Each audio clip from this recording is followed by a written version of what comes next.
और अब हम लोग नए सेशन में प्रवेश करने जा रहे हैं 12वीं में। और 11वीं 12वीं अगर जिसका बहुत अच्छा हो गया वो आप समझिए कि फिर सिलेक्शन हो गया है कि नहीं। तो मेन काम यही है, पढ़ना है। पढ़ाने के लिए एक से एक धुरंधर यहाँ पे है आपके सामने। एक बार आपको ये भी बताना है कि अब हम पूरी तरीके से जैसा भी बीता आपका 11th, आपने पढ़ाई करी, मेहनत करा, जिस हिसाब से भी जिसने जितना बन सकता था उसने अपना एफर्ट उतना दिया है। ये बात है कि नहीं?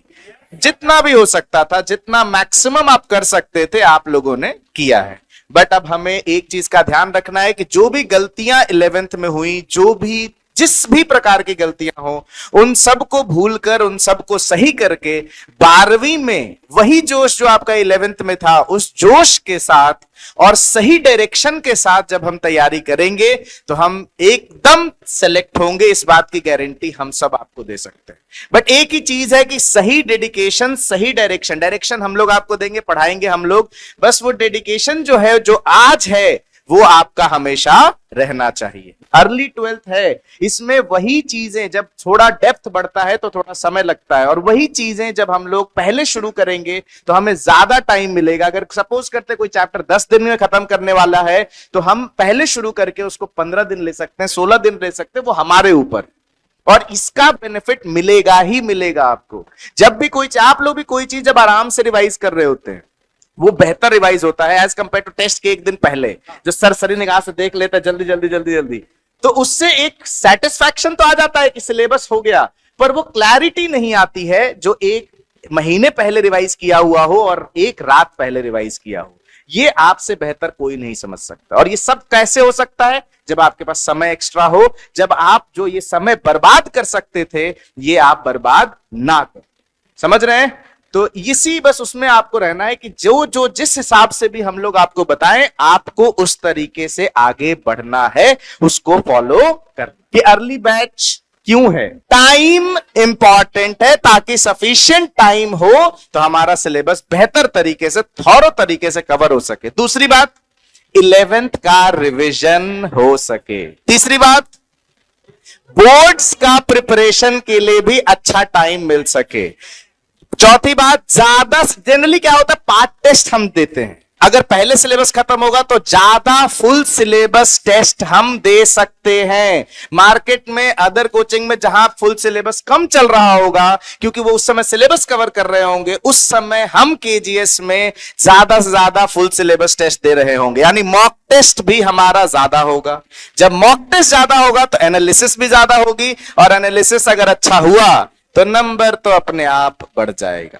11th में बहुत कम जगह ऐसा होता है जहां पर पीवाईक्यू अलग से खरीद करके पीवाईक्यू सॉल्व करना, हर मॉड्यूल सॉल्व करना, हर पीवाईक्यू सॉल्व करना बहुत इंपॉर्टेंट है, और हमने वो किया है और वो जारी रखेंगे हम 12वीं में भी, है कि नहीं?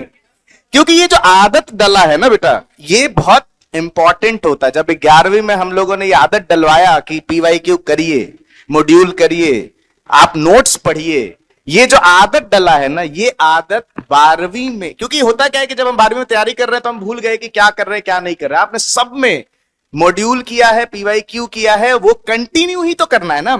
हमें नया नहीं करने, अब हम पीवाईक्यू नहीं, वो वाली फीलिंग चली गई है हमारी।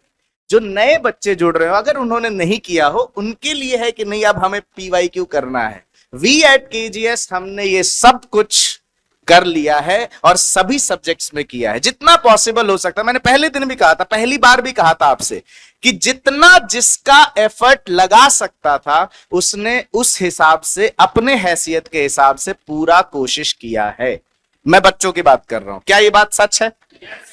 और डाउन द लाइन समय के, जैसा अभी कैफे सर कह रहे थे, तेजपाल सर कह रहे थे, सर तो अभी नए आए हैं, अभी जुड़ेंगे आपसे। सर कह रहे थे, रविंदर सर कह रहे थे कि जैसे जैसे आप आगे बढ़े, पहला चैप्टर में भी सर कह रहे थे बैंगन, पहला चैप्टर वही था सब ऑलमोस्ट। सेकंड चैप्टर में आपको थोड़ा समझ आया बैंगन, सर थर्ड चैप्टर से आपको ब्रिंजल समझ आना शुरू हुआ।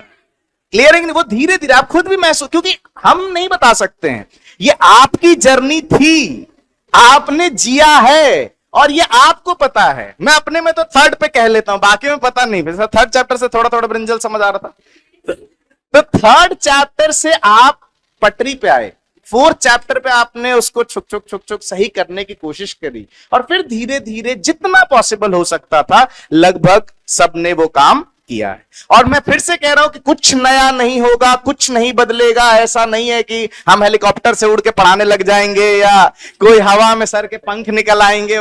सब वही लोग हैं, वही पढ़ाएंगे, वैसा ही पढ़ाया जाएगा, वही एकेडमिक स्ट्रक्चर होगा जो था। ऐसा नहीं कि हम अब कुछ नया कर देंगे, नहीं, बस समय पहले हो जाएगा। एक जो हमने सोचा था कि समय ज्यादा यूज करेंगे वो काम करेंगे, बाकी सब वही होगा। आपका एफर्ट डिफाइन करेगा कि आप कितना बेहतर करेंगे। हम वही एफर्ट लगाने वाले हैं।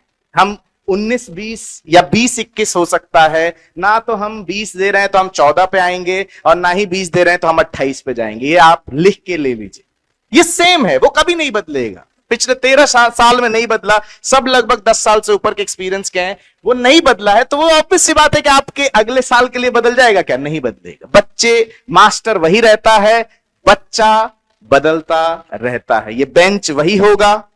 अभी इसी बेंच पे तुम 11th में पढ़ रहे हो, किसी दिन मौका लगे बीच में आके देखना कि तुम्हारे सीट पे कौन बैठा है। 11वीं का कोई नया बालक इसी क्लास में बैठा हुआ हो, बट जहां आपकी 12वीं की क्लास लगेगी वहां पर 12वीं का वो बच्चा अभी जो बैठा है जहां पे आप जाओगे। समझ रहे? तो बेंच वही है, क्लास वही है, मास्टर वही है, बच्चे बदलते रहेंगे। अब वही सी बदलते हुए बच्चों में जो मेहनत करेगा वो सेलेक्ट हो जाएगा, और कुछ करने की जरूरत नहीं। ठीक है।